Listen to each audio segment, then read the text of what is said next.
إن يوم الفصل ميقاتهم أجمعين.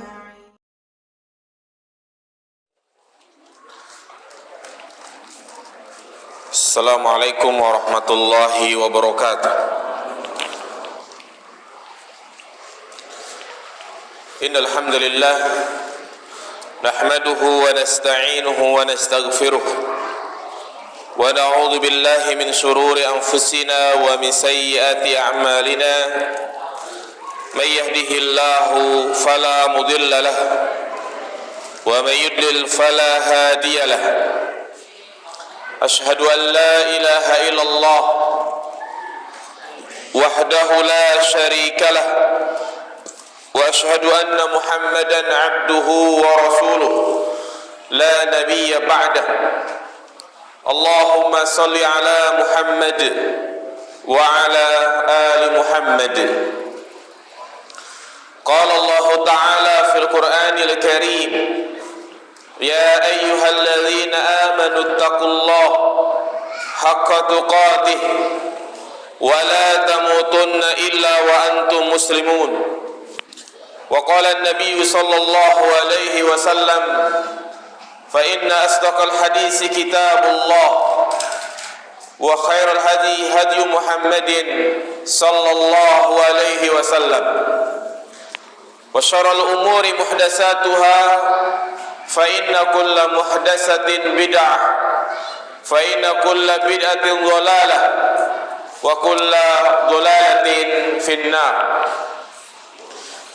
أيها الإخوة rahimani wa rahimakumullah, kembali kita akan melanjutkan kajian rutin kita membahas hadis Al-Arba'in An-Nawawiyah.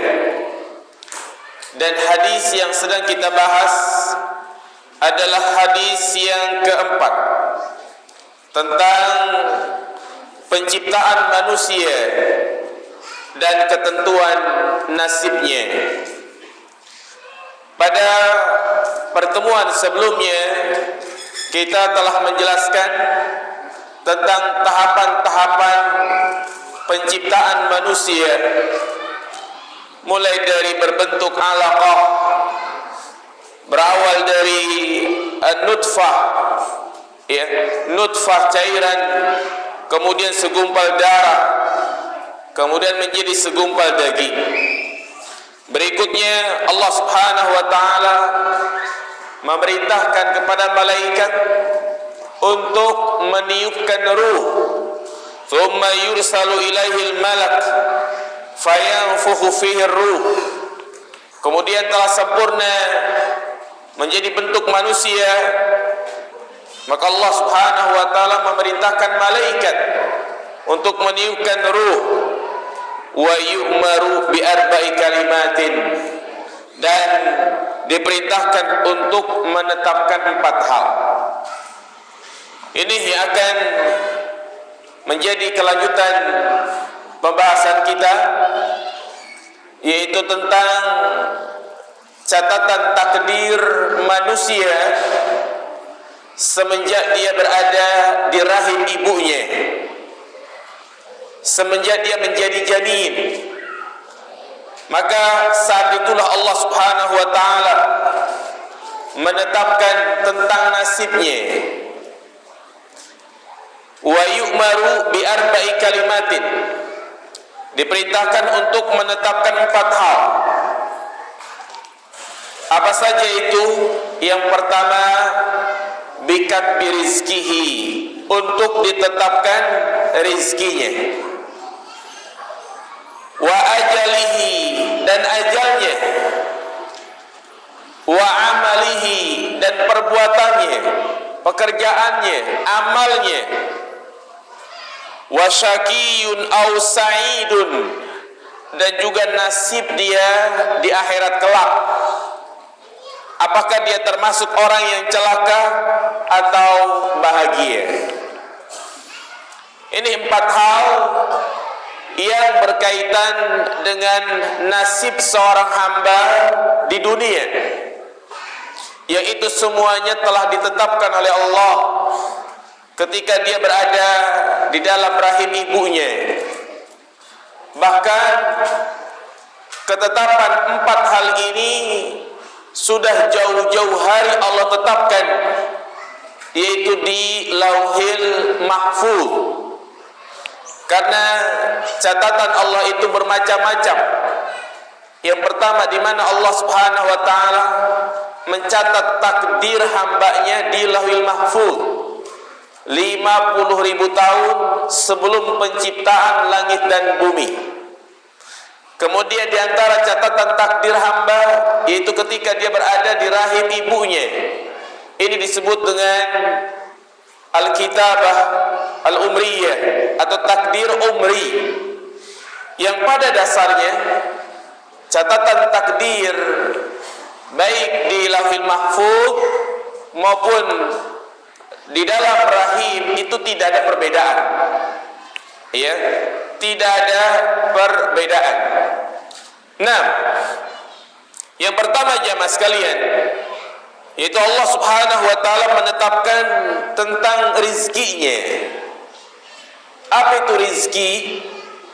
Ar-rizqu huwa ma yantafi'u bihil insan. Rizki adalah segala sesuatu yang bermanfaat bagi seseorang. Makanya rizki ada 2 macam. Rizqun yakumu bihil badan, wa rizqun alladhi yakumu bihid din. Yang pertama adalah rizki yang sifatnya itu bermanfaat bagi badan kita. Wa huwal aql was-surbu wal libas wal maskan war rukub wa ma asbaha dzalik. Di antara rizki yang itu bermanfaat bagi badan kita seperti makan, minum, pakaian, tempat tinggal, kendaraan atau yang semisalnya. Dan yang kedua, rizki yang bermanfaat untuk agama kita. Apa itu? Al-ilmu, ilmu, wal iman, iman, wa kilahuma muradun bihadza.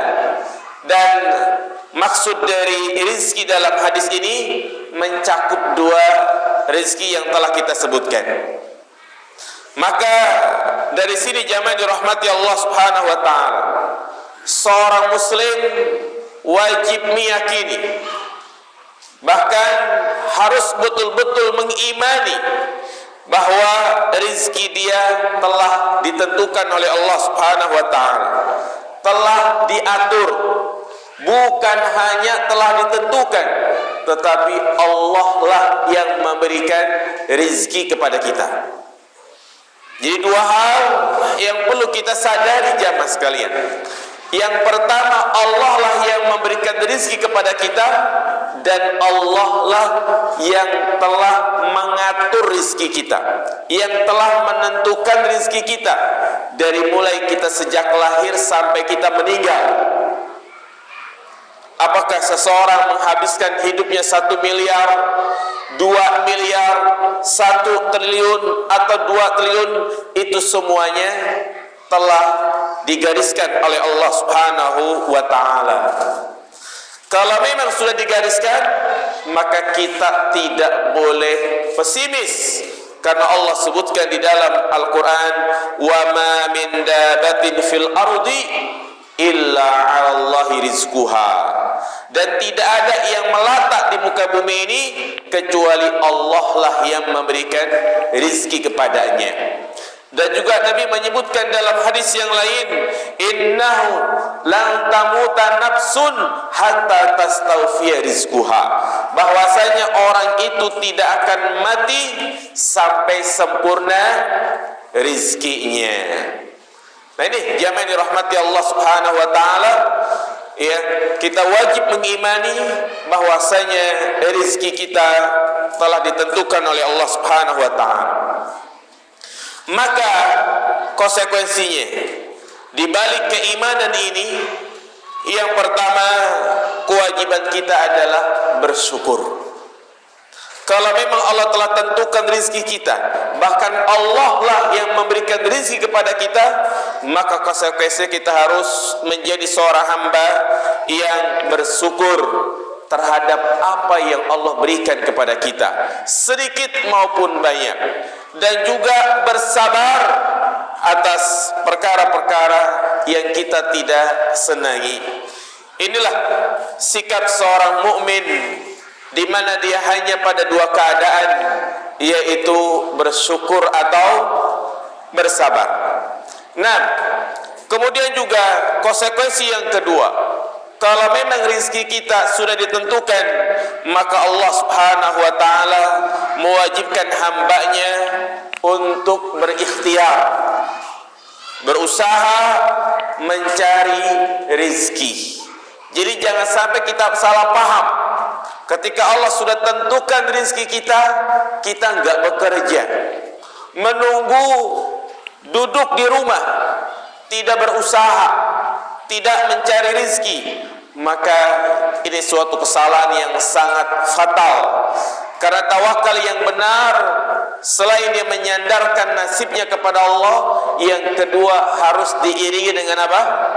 Usaha, dengan ikhtiar.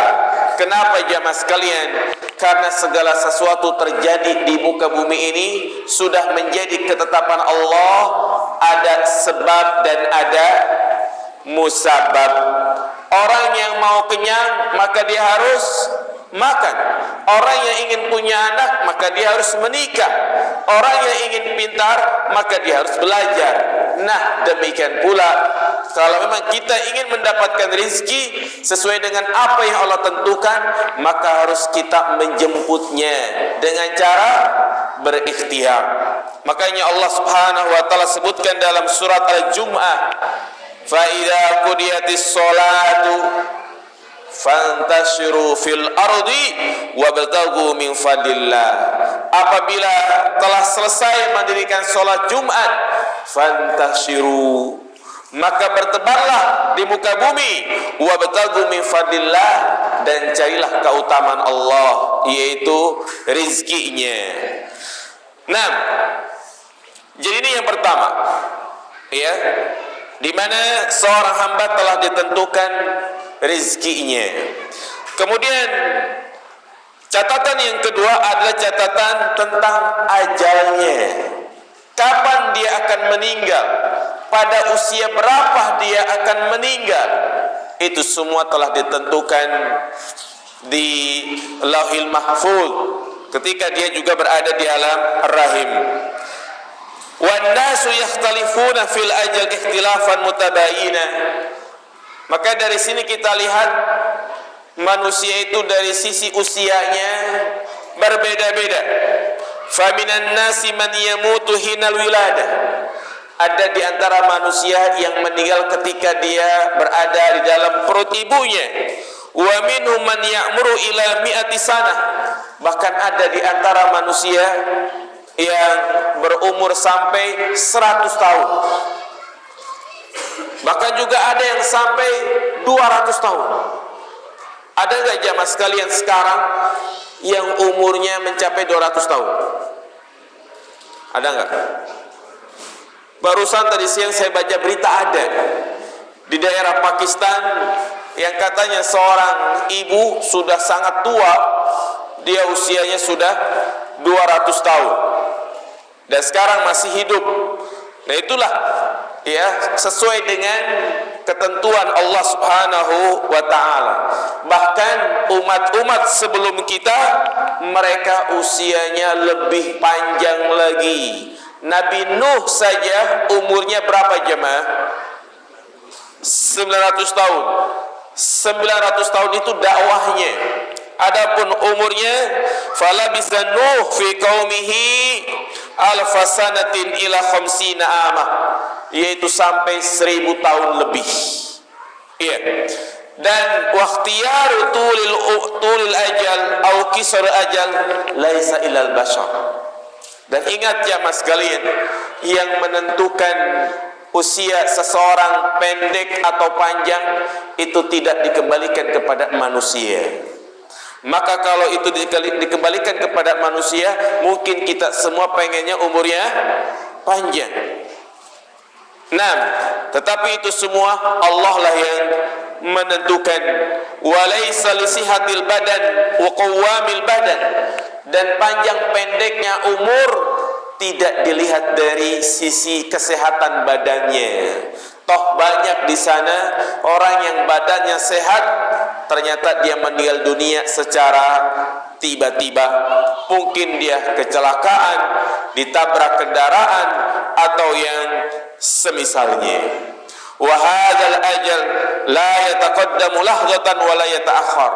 Dan ajal yang telah Allah tentukan, maka itu tidak mungkin mendahului atau mengakhirkan, walaupun hanya sebentar.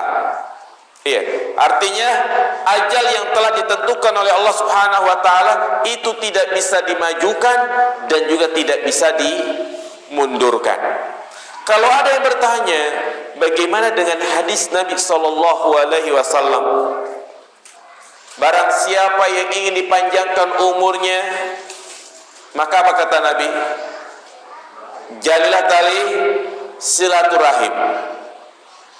Barang siapa yang ingin diluaskan rezekinya, maka jalilah tali silaturahim. Berarti hadis ini menunjukkan seakan-akan umur manusia itu bisa apa? Bisa bertambah dan berkurang. Dengan dia menjalin tali silaturahim, seharusnya usianya 50 tahun menjadi 70 tahun. Yang seharusnya 30 tahun menjadi 50 tahun. Maka ya, hadis tentang silaturahim dan hadis yang sedang kita bahas ini tidak ada pertentangan sama sekali. Iya. Maka sebagian ulama mengatakan yang dimaksud dengan menjalin tali silaturahim umurnya dipanjangkan, ada yang mengatakan diberikan keberkahan pada umurnya. Artinya walaupun dia memiliki usia yang pendek, maka Allah Subhanahu wa taala memberikan keberkahan pada umurnya. Tapi ada pula yang mengatakan, "Na'am, panjang umur di sini secara hakikiyah." Yaitu dengan dia menjalin tali silaturahim, usianya lebih panjang. Yang seharusnya 50 menjadi 70. Berarti ini ada perubahan dong. Maka kita jawab, tidak jamaah sekalian. Bagi Allah itu mudah. Sama seperti halnya kita.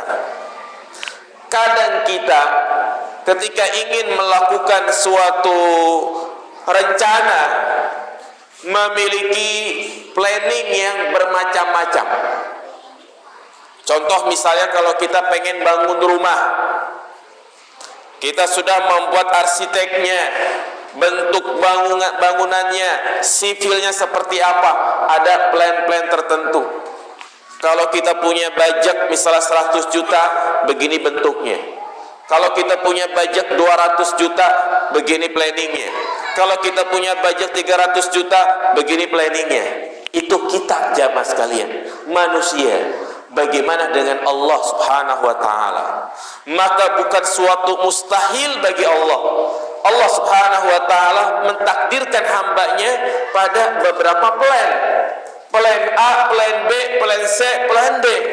Sehingga tinggal manusia mana yang dia pilih. Makanya Allah Subhanahu wa taala mengatakan fa'alhamaha fujuraha wa taqwaha. Jadi tinggal manusia yang memilih. Kalau dia misalnya menjalin silaturahim, maka dia mengambil takdir Allah, plan yang A misalnya, umurnya sekian. Jadi semua itu semuanya termasuk dalam desain takdir Allah Subhanahu wa taala. Makanya kalau ada yang bertanya juga bagaimana dengan doa, apakah doa bisa menolak takdir? Jawabannya tidak. Jadi ketika dia berdoa, dia sukses. Dia tidak berdoa, dia tidak jadi orang sukses. Itu semuanya dalam ruang lingkup apa? Ketentuan Allah Subhanahu wa taala. Jadi rencana Allah, ketetapan Allah, dengan dia berdoa dia seperti ini, dengan dia tidak berdoa dia tidak seperti ini. Itu semuanya dalam ruang lingkup takdir Allah Subhanahu wa ta'ala. Makanya Umar mengatakan, nantakil minat takdir ila takdir. Kita berpindah dari satu takdir yang pertama ke takdir yang keberapa? Yang kedua. Seperti itulah. Jadi hal ini jelas bagi kita bahwa kita juga diberikan kehendak untuk berikhtiar. Nah, kemudian yang ketiga, Allah juga menentukan amalnya, maksudnya perbuatannya, minal a'malil qauliyah wal fi'liyah wal qalbiyah.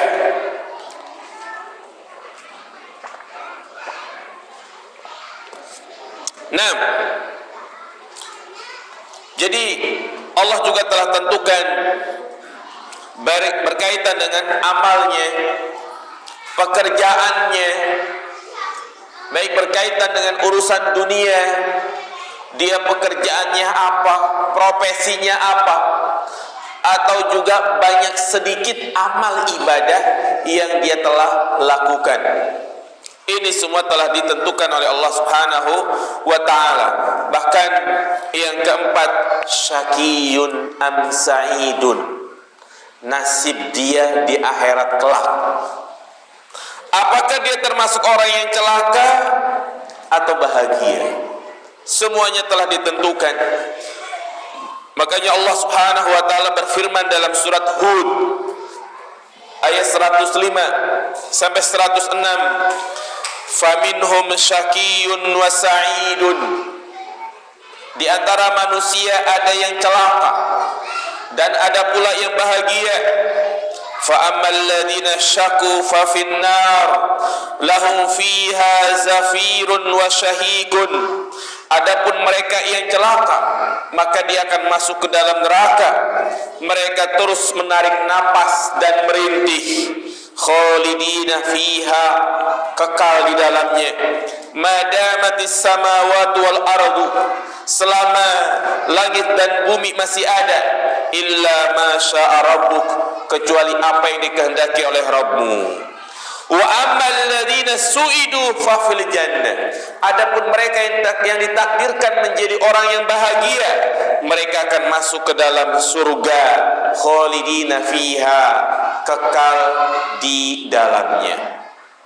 Nah, kemudian kalau ada yang bertanya, kalau memang dia sudah ditentukan takdirnya masuk surga atau masuk neraka, lalu apa fungsinya kita beramal? Lalu apa fungsinya kita beribadah? Kalau misalnya nih kita bekerja di suatu tempat, bos kita bilang, Pak, antum kerja nggak kerja, pokoknya antum aneh gaji 10 juta. Berarti kan dia dijanjikan kebahagiaan, keberuntungan. Digaji berapa? 10 juta. Kerja gak kerja, lebih baik kita kerja atau enggak? Hah?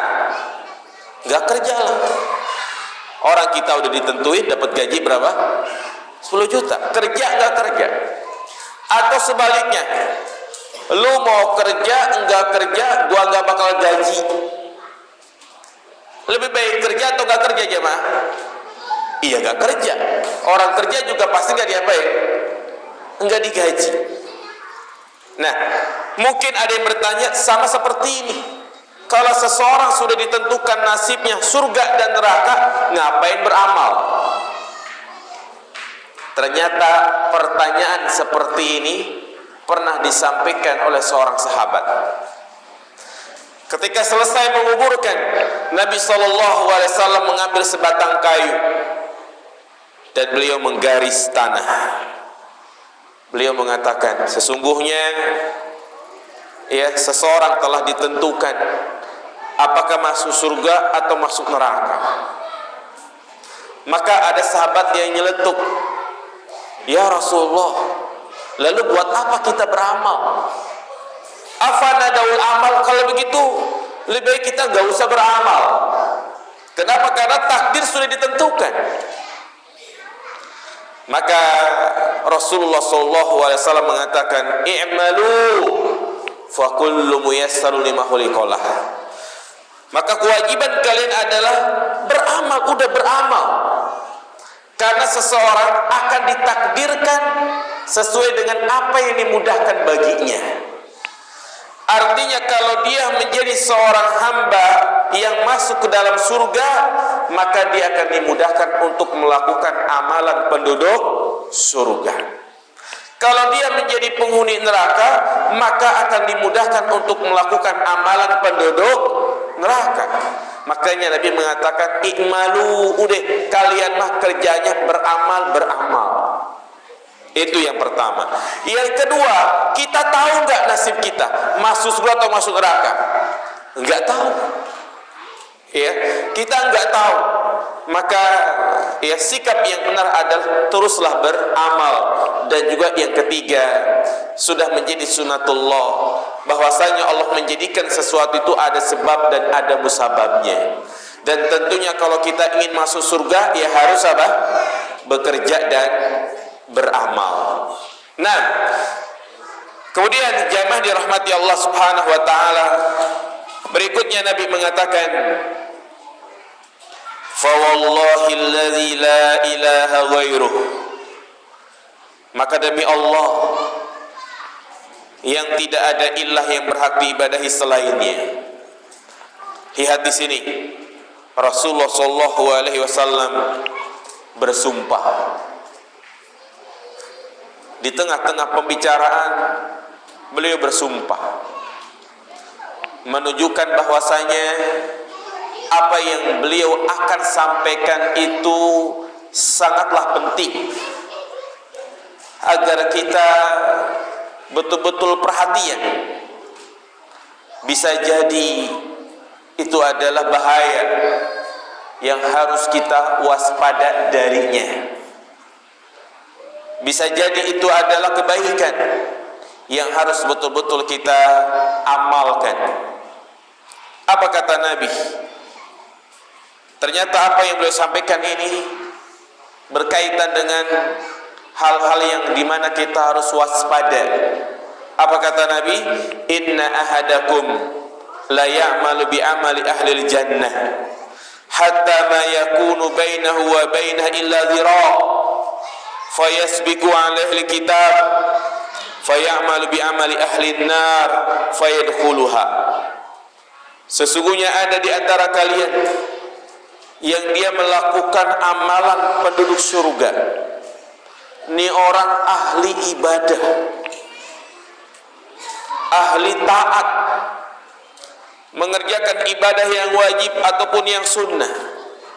Bahkan antara dia dan surga itu tinggal sejengkal lagi. Maksudnya, kalau dia meninggal saat itu, dia pasti masuk surga karena begitu banyak amalnya. Fayasbiqu alaihi kitab, ternyata catatan takdir mendahuluinya. Fayamalu bi amali ahli nar fayadkhuluha, dia melakukan amalan penduduk neraka hingga akhirnya dia pun masuk neraka. Ini gambaran seseorang yang tadinya dia adalah ahli ibadah, kemudian menjelang dia wafat, dia melakukan kemaksiatan yang membuat Allah murka hingga kebaikannya tergerus dengan maksiat yang dia lakukan. Maka ini menunjukkan kepada kita, jangan sampai kita ujub, jangan sampai kita sombong dengan amal kebaikan yang kita lakukan, karena kita nggak tahu bagaimana kita meninggal kelak.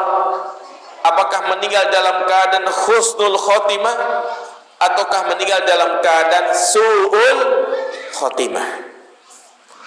Makanya dalam hal ini juga menunjukkan agar kita terus berusaha istiqomah.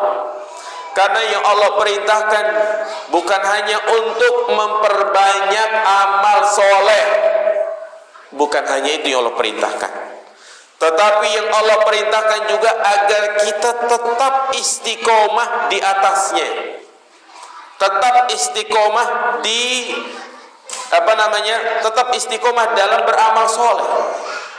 Itu yang diinginkan oleh Allah Subhanahu wa taala. Makanya kenapa kita setiap hari meminta hidayah. Ihdinas siratal mustaqim. Tunjukilah kami jalan yang lurus. Padahal kita semuanya sudah memeluk agama Islam. Ya, orang yang sholat ketika dia membaca ihdinas siratal mustaqim, agamanya apa? Islam. Tapi kenapa dia disuruh untuk selalu meminta hidayah? Yaitu di mana selain dia meminta petunjuk, dia juga meminta kepada Allah agar diberikan keistiqomahan di atas Islam. Makanya Allah katakan, wala tamutunna illa wa antum muslimun. Janganlah dia mati kecuali dalam keadaan Islam. Dan ada juga sebaliknya. Wa inna ahadakum la ya'malu bi amali ahlin nar. Ada di antara kalian yang dia melakukan amalan penduduk neraka. Nih orang ahli maksiat. Sampai-sampai saja seandainya dia meninggal saat itu, dia masuk neraka. Hatta ma yakunu bainahu wa baina illa dhira'. Tetapi catatan takdir mendahuluinya.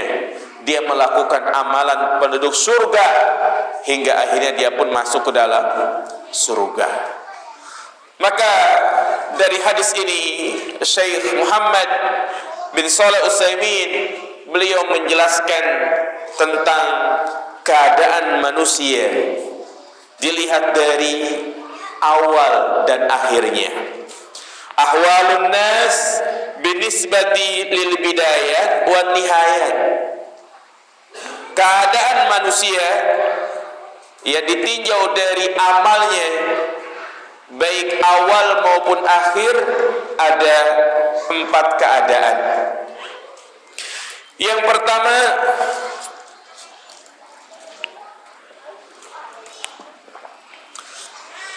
man bidayatuhu hasanah wa nihayatuhu hasanah. Ada orang yang awalnya baik dan akhirnya juga baik. Ini yang kita memohon kepada Allah agar kita termasuk ke dalam keadaan yang pertama ini. Awalnya baik dan akhirnya baik. Awalnya dia berada di atas Islam dan dia istiqomah di atasnya, dan dia pun meninggal di atas Islam, meninggal di atas tauhid. Itulah orang yang beruntung. Itulah orang yang Allah jamin baginya masuk ke dalam surga. Iya. Man bidayatuhu hasanah wa nihayatuhu hasanah. Maka bagaimana caranya agar kita termasuk ke dalam keadaan yang pertama ini? Para ulama menjelaskan agar kita diwafatkan dalam keadaan berbuat baik, yaitu kita juga harus berusaha untuk apa? Istiqomah. Kenapa? Karena Allah akan mewafatkan seorang hamba sesuai dengan apa? Kebiasaannya. Iya. Allah akan wafatkan seorang hamba sesuai dengan kebiasaannya. Kalau dia terbiasa melakukan kebaikan, bisa jadi Allah wafatkan dia dalam kebaikan. Sebaliknya seorang yang suka bermain judi, ya, sering berbuat maksiat, maka bisa jadi Allah wafatkan dia dalam keadaan seperti itu. Keadaan yang kedua, man kanat bidayatuhu sayyi'ah wa nihayatuhu sayyi'ah. Ada orang yang awalnya jelek dan akhirnya juga jelek. Mereka lah orang-orang yang meninggal dalam keadaan kufur kepada Allah, seperti Fir'aun, Abu Jahal, Abu Lahab. Waliyadzu billah. yang mana mereka awalnya baik dan awalnya jelek, akhirnya juga jelek, meninggal dalam keadaan su'ul khotimah. Kemudian yang keberapa? Yang ketiga, man kanat bidayatuhu hasanah wa nihayatuhu sayyi'ah. Ada orang yang awalnya itu baik, tetapi akhirnya jelek. Nah, seperti kisah yang disebutkan di dalam hadis yang sahih, ada seseorang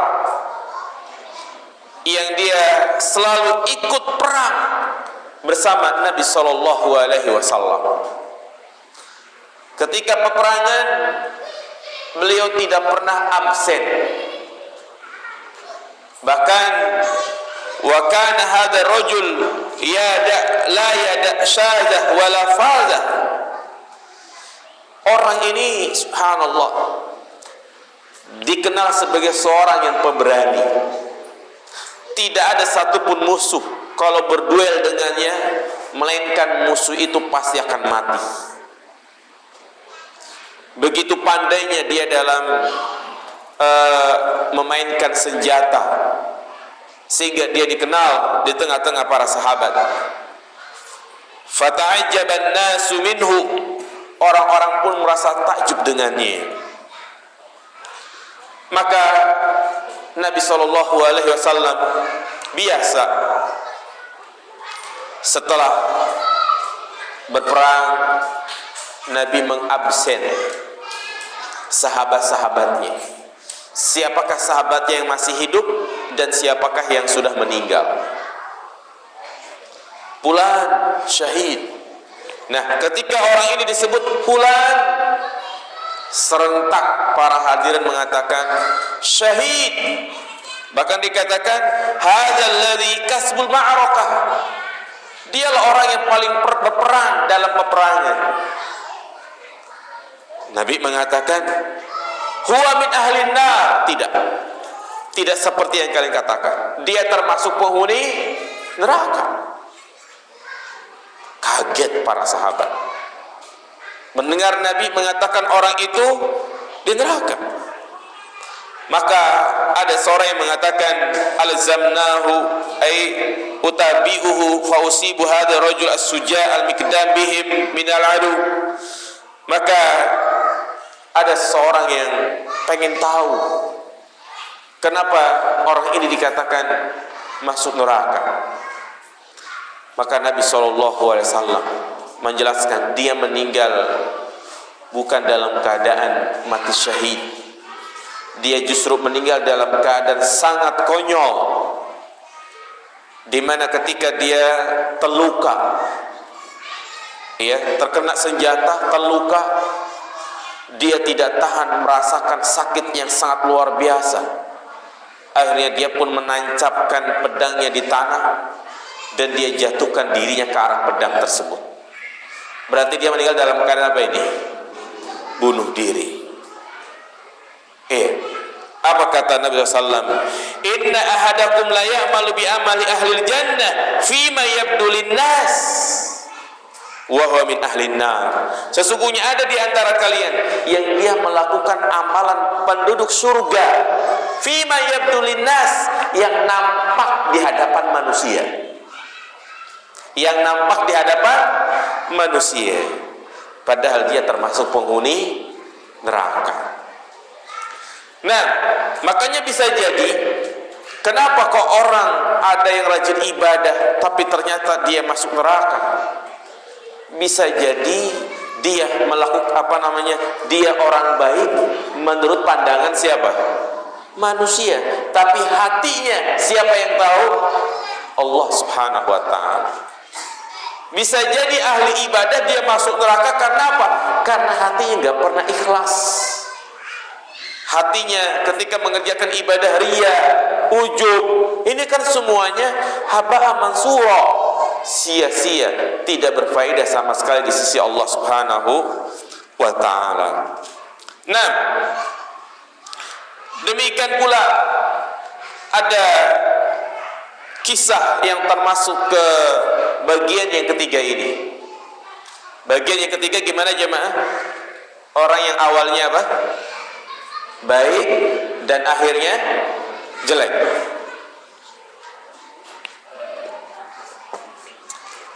Nah, yaitu tentang seorang yang murtad. Ada orang yang murtad yang bernama Ar-Rajjal bin Unfuah. Ar-Rajjal bin Unfuah, seorang sahabat Nabi yang awalnya dia adalah seorang sahabat, tetapi dia murtad. Seorang yang dekat dengan Nabi, selalu bermajlis, dan sahabat ini orang yang cerdas. Nabi pernah mengatakan di hadapan para sahabatnya, sesungguhnya ada di antara kalian yang akan menjadi penghuni neraka. Udah, Nabi hanya mengatakan seperti itu. Dan disebutkan dalam riwayat yang mana dia akan menjadi orang yang paling terakhir meninggal. Artinya di antara kalian. Maka sahabat pun tengok-tengok, siapa ini kira-kira? Terus waktu berjalan, ternyata beberapa sahabat sudah mulai meninggal. Ya. Hingga pada zaman Abu Bakar As-Siddiq terjadi peperangan yang sangat dahsyat, yaitu perang Yamamah. Perang Yamamah yaitu di mana pasukan kaum muslimin melawan pasukannya siapa? Musailamah Al-Kadzdzab. Udah azan ya? Iya. Yaudah, nanti kita lanjutkan kisahnya ya. Tentang seorang yang awalnya muslim, sahabat, meninggal dalam keadaan murtad. Wassalamu ala Rasulillah wa ala alihi wa sahbihi wa mawallah. Ashhadu an la ilaha illallah wahdahu la syarika lah, wa ashhadu anna Muhammadan abduhu wa rasuluh la nabiyya ba'dah. Ayuhal ikhwah rahimani wa rahimakumullah, di antara kisah seseorang yang awalnya dia orang yang beriman, bahkan dia menjadi sahabat Nabi sallallahu alaihi wasallam, bahkan dia disebut sebagai ahli Al-Quran, yaitu Ar-Rajjal bin Unfuah. Nah, di zaman Abu Bakar As-Siddiq radhiyallahu ta'ala, dia diutus ke Yaman untuk berdakwah dan meminta kepada Musailamah Al-Kadzdzab untuk bertaubat. Yang mana Ar-Rajjal bin Unfuah ini dia sangat paham dan mengerti pesan-pesan yang disampaikan oleh Nabi sallallahu alaihi wasallam, bahwa Nabi pernah menyampaikan di hadapannya, inna risalata wan nubuwata qad inqata'at fala rasula ba'di wala nabiyya ba'di. Sesungguhnya kerasulan telah terputus, kenabian telah terputus, maka tidak ada nabi setelahku dan tidak ada rasul setelahku. Ar-Rajjal bin Unfuah tahu tentang hadis ini, bahkan dia mendengar langsung dari Nabi SAW. Makanya dia diutus oleh Abu Bakar untuk mendakwahi Musailamah Al-Kadzdzab. Namun apa yang terjadi sesampainya dia di sana, yaitu menemui Musailamah, bukannya mendakwahi tetapi dia malah berbelot ke sana. Dia malah menjadi pengikutnya Musailamah al-Kadzdzab. Entah kenapa, mungkin karena diiming-imingi jabatan, diiming-imingi harta yang sangat banyak, akhirnya Ar-Rajjal ini gak pulang lagi ke Madinah. Dia menetap bersama Musailamah. Sehingga saat itu, karena Ar-Rajjal telah murtad, telah menjadi pengikutnya Musailamah, banyak orang lain yang pada ngikutin. Banyak orang lain yang murtad. Mereka mengatakan, tuh, lihat tuh, sahabat Nabi senior Ar-Rajjal, dia menjadi pengikutnya Musailamah. Bahkan Ar-Rajjal menyembunyikan ilmu. Ya, dia berdakwah, ngisi khutbah, kajian, menyampaikan bahwasanya ada nabi setelah Nabi Muhammad, yaitu Musailamah. Lihat di sini, yang tadinya dia sahabat menjadi pengikutnya Musailamah. Maka pada peristiwa perang Yamamah, di mana Abu Bakar mengerahkan pasukan yang sangat banyak, sampai-sampai ada di antara sahabat yang mengatakan, aku tidak pernah ikut perang sedahsyat ini. Nah, pada peperangan tersebut Musailamah kalah. Bahkan Musailamah pun terbunuh, dan juga termasuk di antaranya siapa? Ar-Rajjal bin Unfuah. Ini contoh yang mana awalnya baik, akhirnya jelek. Juga di antara kisah yang disebutkan oleh Al-Imam Az-Zahabi kalau nggak salah, tentang seorang muazin yang malang, seorang yang tukang azan, mengumandangkan azan di setiap sholat 5 waktu. Dan kita tahu seorang muazin nanti pada hari kiamat dia memiliki leher yang panjang sebagai bentuk keistimewaan untuknya. Namun ternyata dikisahkan ketika dia berada di atas menara, ketika dia mengumandangkan azan, dia melihat pemandangan yang belum pernah dia menyaksikannya, yaitu ada seorang wanita yang sangat cantik, hingga dia pun jatuh cinta kepadanya. Selesai dia memandangkan azan, dia turun langsung menemui wanita tersebut, to the point. Enggak tanya sini tanya sana, tapi dia langsung menemui perempuan tersebut. Dia mengatakan, maukah engkau menjadi istriku? Gentle nih orang. Kata wanita ini, mana mungkin, kita beda agama, engkau muslim, aku Nasrani, katanya. Terus bagaimana agar aku bisa menikahimu? Maka wanita ini pun melapor ke orang tuanya. Kata orang tuanya, kalau dia ingin menikahimu, dia harus murtad dulu, dia harus memeluk agama Nasrani dulu. Enggak mikir panjang, enggak memikirkan nasib setelahnya. Dia pun murtad, jamaah sekalian. Murtad hanya untuk mendapatkan cinta seorang wanita, hanya untuk mempersunting seorang wanita Nasrani. Maka terjadilah pernikahan. Setelah pernikahan, belum malam pertama, ada kejadian di mana atap rumahnya itu rusak. Maka seorang suami bertanggung jawab. Akhirnya dia pun benerin atapnya. Ketika dia berada di atas, jatuh, mati.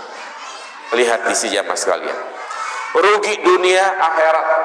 Rugi dunia udah mati duluan, belum dapat malam pertama. Akhirat dia meninggal dalam keadaan apa ini? Murtad.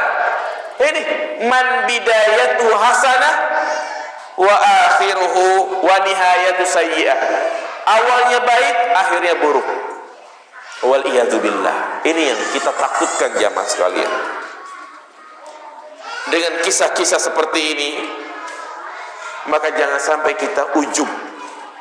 dengan amal kebaikan yang kita lakukan. Jangan sampai kita sombong. Jangan sampai kita menjadi orang yang sok. Maka teruslah berlindung kepada Allah Subhanahu wa taala. Jangan sampai kita wafat dalam keadaan su'ul khotimah. Terutama fitnah-fitnah, yaitu bisa mengekalkan seseorang di neraka. Kebid'ahan, terutama juga kesyirikan, suatu dosa yang apabila dilakukan oleh seorang hamba satu kali saja dan dia meninggal dalam keadaan berbuat syirik, maka terhapuslah amal ibadahnya. Kadang ini terjadi. Seorang yang sudah lanjut usia, terkadang dia terkena berbagai macam penyakit. Dia sudah berobat ngalor ngidul, gak sembuh-sembuh. Ke rumah sakit A, B, C, gak sembuh-sembuh. Akhirnya tetangganya bilang, "Pak, kalau pengen berobat cepat sembuh, ada pengobatan alternatif." Tanya-tanya gimana caranya, biayanya berapa. Kata tetangganya, nggak perlu bawa duit banyak-banyak, seikhlasnya. Yang penting bawa ini aja, ayam kampung, ya, atau bawa ya sebagai sesajen lah gitu kan. Bawa dia, ya. Kemudian penyakitnya dipindahin kemana itu? Ke ayam. Nah ini jamaah sekalian, syirik. Dia meninggal dalam keadaan seperti itu, pulang misalnya mati, nauzubillah. Berarti dia meninggal dalam keadaan dia percaya dengan apa? Dengan dukun. Syirik jamaah sekalian. Ini sangat khawatirkan. Lebih baik kita mati dalam keadaan kita berobat ikhtiar ke rumah sakit daripada seorang sembuh tapi dengan pengobatan seperti itu. Nah, kemudian yang terakhir, man bidayatuhu sayyi'ah wa nihayatuhu hasanah. Kebalikan dari yang ketiga.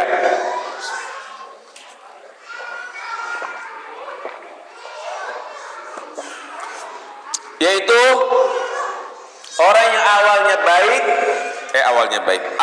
jelek, akhirnya baik.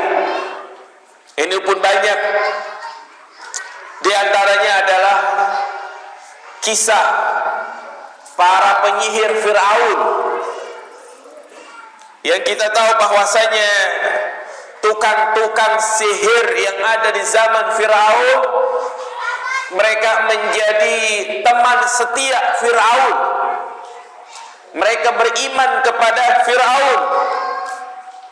Kemudian ketika berhadapan dengan Nabi Musa, ya Allah kisahkan di dalam Al-Quran, masing-masing melemparkan tambang berubah menjadi ular. Sedangkan Nabi Musa melemparkan tongkatnya berubah menjadi ular dan memakan ular-ular yang ada. Ya, maka setelah itu mereka pun beriman. Mereka beriman kepada Nabi Musa dan kepada Nabi Harun. Dan akhirnya mereka ini pun dibunuh. Mereka dibunuh dalam keadaan apa? Beriman. Yang tadinya menjadi pengikutnya Fir'aun. Man bidayatuhu sayyi'ah wa nihayatuhu hasanah. Demikian pula ashabul ukhdud. Ya Allah kisahkan dalam surat Al-Buruj, Qutila ashabul ukhdud. Kisah yang sangat panjang, di mana awalnya masyarakat saat itu mereka menyembah seorang raja, menganggap raja sebagai Tuhan. Maka tampillah seorang pemuda yang alim,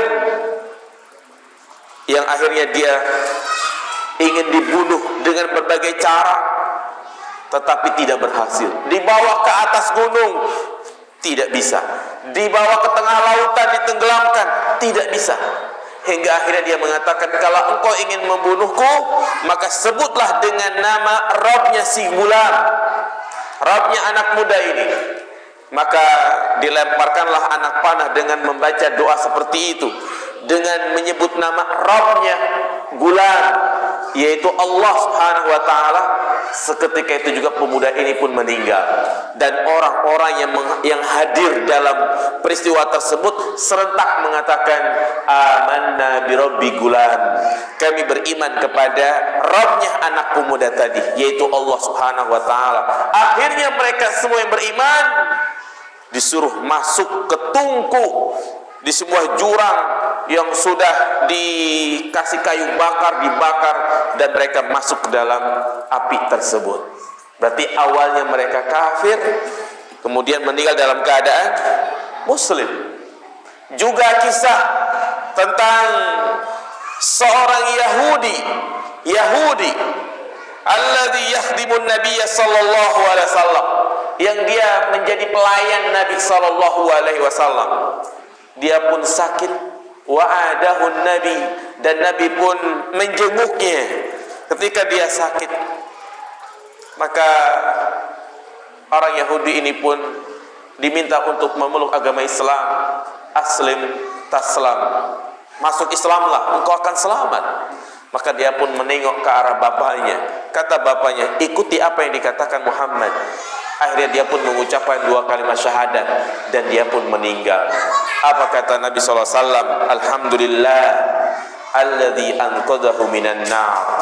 Segala puji bagi Allah yang telah membebaskannya dari api neraka.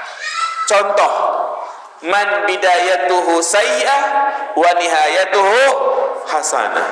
Juga yang terakhir, ada seorang sahabat dari Bani Abdi Ashhal minal Ansar. Seorang yang awalnya orang ini sangat memusuhi dakwah Islam, kana munabizan lil Islam, sangat memusuhi Islam, sangat memusuhi Nabi sallallahu alaihi wasallam. Maka walamma kharajan nas ila ghazwati Uhud, ketika orang-orang berperang berangkat menuju Uhud, dia pun ikut berperang. Tetapi ternyata sebelum dia berangkat berperang, dia beriman kepada Allah. Walaupun dia berangkat bareng orang kafir, sesampai di medan perang, dia berbelot ikut kepada pasukan kaum muslimin.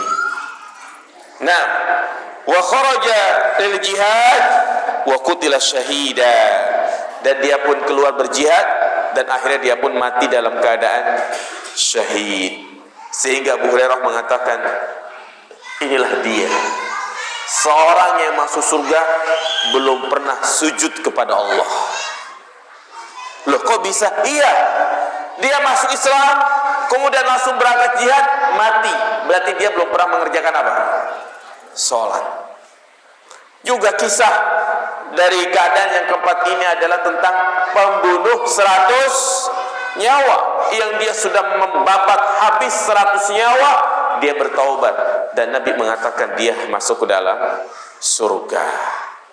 Itulah jamaah sekalian, ya, tentang keadaan manusia dilihat dari sisi amalnya dari awal dan akhir, dan kita berharap termasuk kepada poin yang keberapa jamaah? Poin yang ketiga atau keempat? Yang pertama, yang keempat. Nah, ya, kita buka tanya jawab ya. Saya kira selesai itu pembahasan dari hadis ini. Insyaallah berikutnya hadis kelima. Hadis yang kelima ini adalah hadis yang sangat penting, berkaitan dengan salah satu virus dalam agama, perusak amal ibadah yang disebut dengan bid'ah. Maka perlu kita pahami tentang apa itu bid'ah, bahayanya bid'ah, yang mungkin diantara kita masih fobia ketika mendengar kata-kata bid'ah. Ingat jamaah sekalian, siapapun diantara kita yang fobia, yang anti ketika disebut nama bid'ah, berarti sama saja dia membenci Nabi SAW. Kenapa? Karena Nabi saban hari, setiap ngisi kajian, setiap khutbah, beliau selalu menyampaikan, fa inna asdaqal hadis kitabullah wa khairul hadi hadi kitab wa syarrul umuri muhdatsatuha wa kullu muhdatsatin bid'ah wa kullu bid'atin dolalah. Nabi setiap saat ketika menyampaikan kajian ilmu, beliau tidak lepas menyampaikan dan memperingatkan umat dari bid'ah dalam agama. Maka penting kita dudukkan masalah ini ya dengan dalil-dalil yang sahih agar kita tidak menjadi orang yang fobia terhadap kata-kata bid'ah. Nah,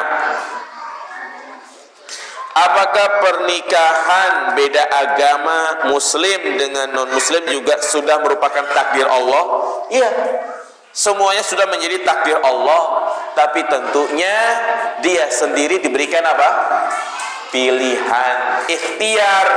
Fa'alhama fujuraha wa taqwaha. Ada yang diilhamkan, dia memilih ke arah yang fajir, yang rusak. Ada yang memilih ke jalan takwa. Iya.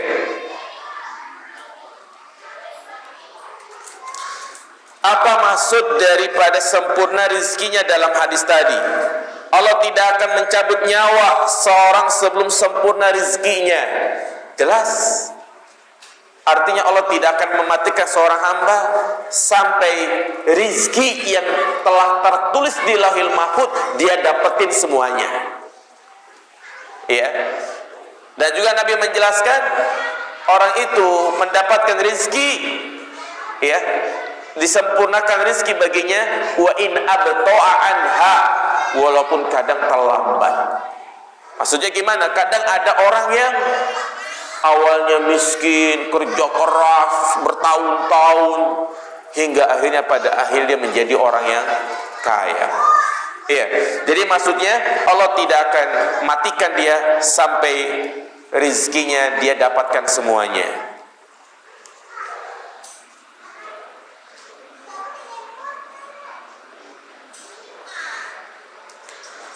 Apakah sesudah kita bangun tidur malam kita membaca suratul Fatihah untuk diri sendiri? Apakah ada riwayatnya?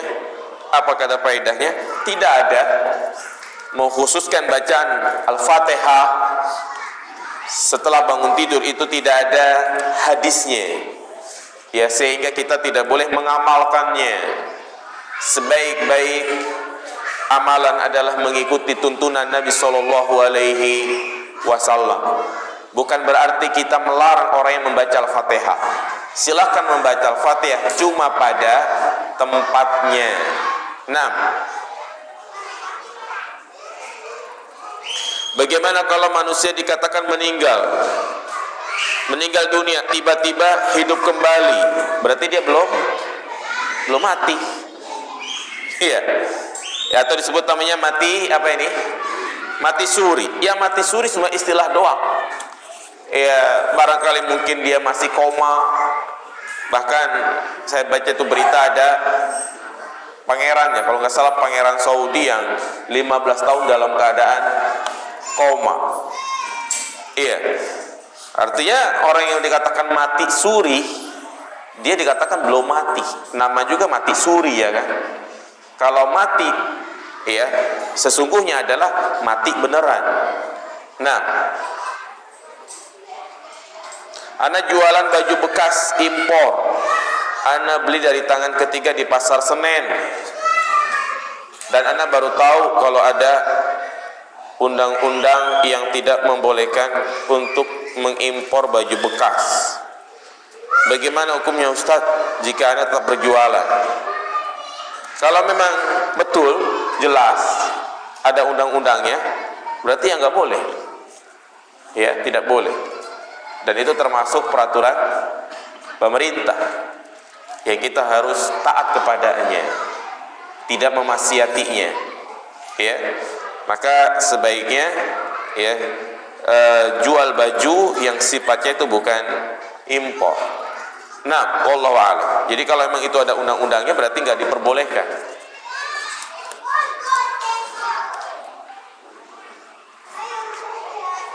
Hukum menjual emas menggunakan jasa transfer antar ATM, apakah dibolehkan?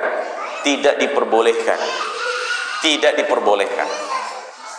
Karena emas termasuk barang ribawi. yang mau tidak mau harus memenuhi 2 syarat.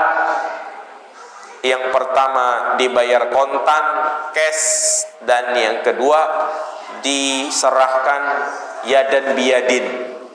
Yadan biyadin artinya di satu tempat dia datang ngasih emas, kasih duit, selesai. Adapun dengan sekarang metode transport segala macam, ini adalah syubhat, maka lebih baik kita tinggalkan. Iya, kan sama-sama ridho. Tetap aturannya Nabi mengatakan seperti itu, nggak boleh. Harus ya kontan dan diterima secara langsung.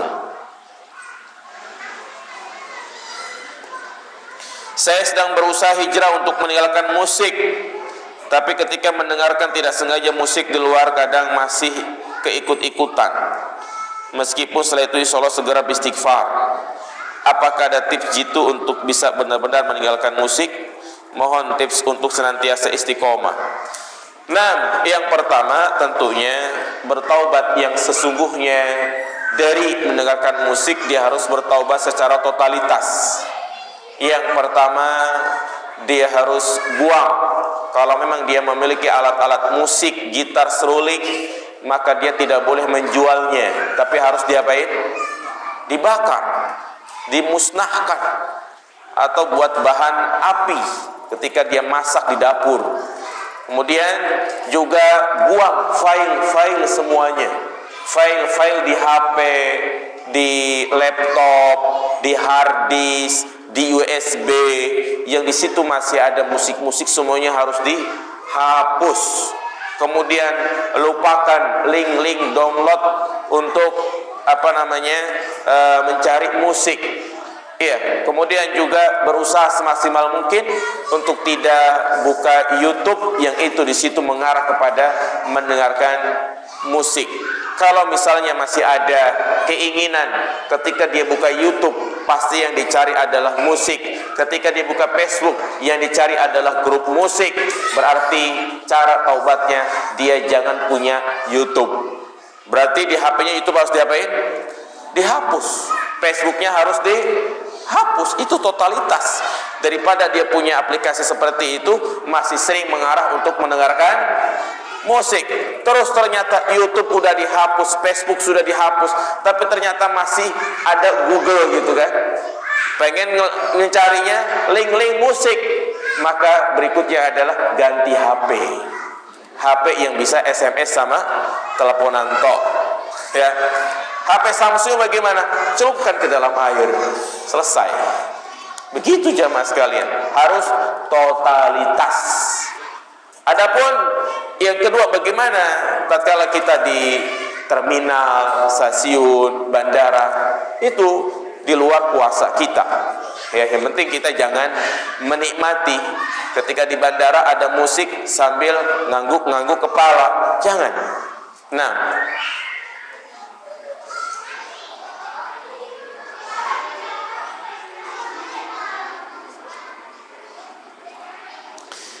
apakah orang tua yang ahli bidah, ahli maksiat mendapat syafaat dari bayi atau anak yang belum balik meninggal?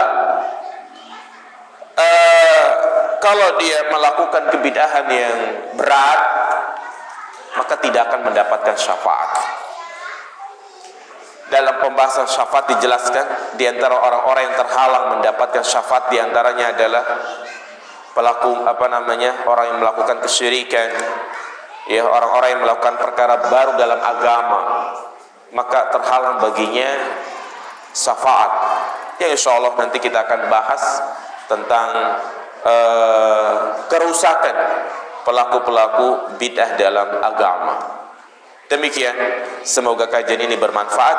Subhanakallahumma wa bihamdika asyhadu an la ilaha illa anta astaghfiruka wa atubu ilaik. Assalamualaikum warahmatullahi wabarakatuh.